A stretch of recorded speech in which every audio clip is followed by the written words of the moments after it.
భీమిని మండలం జి వేమవరం గ్రామంలో భయాన్ని అరాచకాన్ని సృష్టిస్తున్న వ్యక్తులపై చర్యలు చేపట్టాలని కోరుతూ సూరంపూడి నూకరత్నం సూరంపూడి అర్జునరావు దంపతులు బీసీ సంఘాలు కలిసి కలెక్టర్కు వినతి పత్రం సమర్పించారు. ఈ సందర్భంగా జిల్లా సెట్టిబల్జ సంక్షేమ సంఘ అధ్యక్షుడు చొల్లంగి వేణుగోపాల్ అయినవెల్లి నారాయణలు మాట్లాడుతూ జి వేమవరంలో జరిగిన భయకంపిత సంఘటనపై వివరించారు.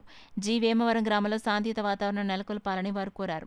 ఈ కార్యక్రమంలో బీసీ సంఘ నాయకులు వాసనశెట్టి భీమరాజు, బాధిత కుటుంబ సభ్యులు తదితరులు పాల్గొన్నారు.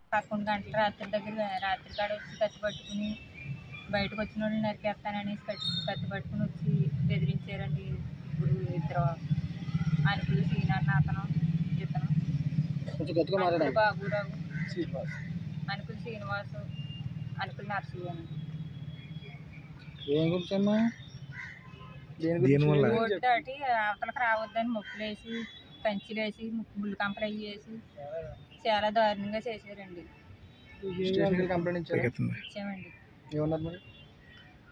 చేస్తామంటున్నారు అంతే అండి, ఏం చేయలేదండి.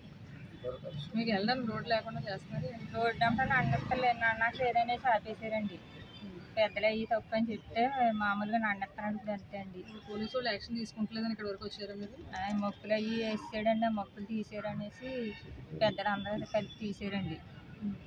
తీస్తే ఆ మొక్కులు తీసారనేసి 11 గంటల రాత్రి కాడ కత్తిపెట్టుకుని వచ్చి మా మీద దాడి చేయడానికి వచ్చారు. కత్తి పట్టుకుని నరికేస్తాను, పొడిచేస్తాను, ఎవరన్నా తలకాయలు తీసేస్తానన్న వీడియోలు చూస్తుంటే ఇది ఒక గగురుపాటుకి గురయ్యే పరిస్థితులు కనబడుతున్నాయి.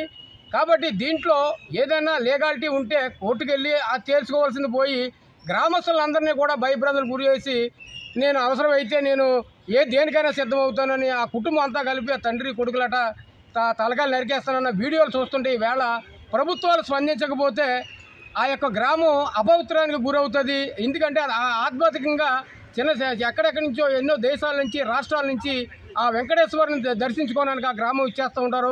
అంత పవిత్రమైన గ్రామంలో ఈవేళ ఈ అరాచకాన్ని చూస్తుంటే మాలాంటి వాళ్ళకి ఇది చాలా దుష్పరిణామంగా కనపడుతుంది. కాబట్టి దీని మీద కలెక్టర్ గారు స్పందించాలి, సూపరింటెండెంట్ ఆఫ్ పోలీసు స్పందించాలి. మరి అక్కడ కోరంగి పోలీసు కంప్లైంట్ ఇచ్చినా సరే ఎందుకు చర్య తీసుకుంటలేదు అన్నది కూడా ఒక్కసారి దీని పరిగణలో తీసుకోవాలి. కాబట్టి ఆ యొక్క గ్రామ పవిత్రతను కాపాడాలని నేను తెలియజేస్తున్నాను. పొద్దున నిజ నిర్ధారణ కమిటీ కింద కొంతమంది మొత్తం బీసీ సంఘాలన్నీ కలిసి వెళ్ళడం జరిగింది. అక్కడ జరిగిన విషయంలో ఈ వీరు ఒకటే చెప్పారు, వారి కుటుంబీకులు ఇక్కడ వచ్చారు సగం మంది, ఆ తమ్ముడి బిడ్డలు, అన్నదమ్ముడి బిడ్డలు వాళ్ళందరూ వచ్చారు. వారు చెప్పారు, మేము ఎవరైనా మా గ్రామంలో ఒక్కరైనా సరే అతను ఇది అవాస్తవం లేదా అతను ఇటువంటి మంచివాడని చెప్తే మేము మీ దగ్గర రాము, మీ ఇష్టం, మీరు ఏ పరిస్థితి తీసుకుంటారు. ఒక్కడు కూడా మొత్తం గ్రామం అంతా ముక్త కంఠంతో మా దగ్గరికి వచ్చి చాలా అరాచకంగా ఉంటాడండి, మొత్తం గుడి పందిర్లు పీకేసాడండి, ఇక్కడ మా అన్నీ ఇచ్చేసాడండి, మా నుయ్యి కప్పెట్టేసాడండి, ఇటువంటివన్నీ కూడా కంప్లైంట్లు కంటిన్యూగా చెప్తున్నారు పుంకాలుగా. అయితే వారు పాపం ఇది ఫస్ట్ టైం కాదు, గతంలో 2 సార్లు కలెక్టర్ గారికి వచ్చి మెమోరాండం ఇవ్వడం జరిగింది. ఏ విధమైన న్యాయం జరగలేదు. పోలీస్ డిపార్ట్మెంట్లో కోరంగ పోలీస్ స్టేషన్లో కూడా కంప్లైంట్ ఇవ్వడం జరిగింది. సీడీ కూడా ప్రెజెంట్ చేయడం జరిగింది. వారు ఏ విధమైన అరెస్టులు చేయలేదు, కేసు కట్టలేదు. ఇప్పుడు మేము ఎస్పీ గారిని కలుస్తాము. అదే రకంగా కలెక్టర్ గారు ఈరోజు 1:50, 1:30 తర్వాత రమ్మని చెప్పి అపాయింట్మెంట్ ఇవ్వడం జరిగింది.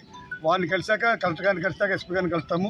న్యాయం జరగకపోతే రాష్ట్ర వ్యాప్తంగా దీన్ని బీసీ సంఘాలు పిలిపిస్తాం. ఎందుకంటే అక్కడ ఉన్నది ఒకే ఒక ఇల్లు, ఒక బీసీ ఇల్లు, దాని మీదే అతను కక్ష సాధింపు తనిఖించేస్తున్నాడు. ఇది లా అండ్ ఆర్డర్ ప్రాబ్లం రాకముందే మేల్కొనాలని పోలీసు వారిని కోరుతున్నాము. అదే రకంగా కలెక్టర్ గారిని అది యాక్చువల్గా అతను అన్ని భూములు కూడా గ్రామ కట్టాలని తనేగా చెప్పి ప్రతి దాని మీద దౌర్జన్యం చేస్తాడు. కాబట్టి అతని మీద ఎంక్వైరీ జరిపి ఆ యొక్క విచారణ జరిపి ఒకవేళ నిజంగా అతను రైట్ ఉంటే మాకే అభ్యంతరం లేదు, గవర్నమెంట్ దగ్గర క్లెయిమ్ చేసుకోమండి, రోడ్డు మీద ఆక్యుపై చేసినందుకు ఇస్తారు. ఆఫ్టర్ 20 years అయిన తర్వాత రోడ్డు దాటి క్రాస్ చేసి వచ్చి రోడ్డు అవతల ఉన్నటువంటి పిల్లర్స్ వేసి మా ఇళ్ళ గడ్డిగా మెస్ కట్టడం అన్నది ఎంతవరకు న్యాయం మీద ఆలోచించాలని చెప్పి అతని వెంటనే తక్షణం అరెస్ట్ చేయాలని చెప్పి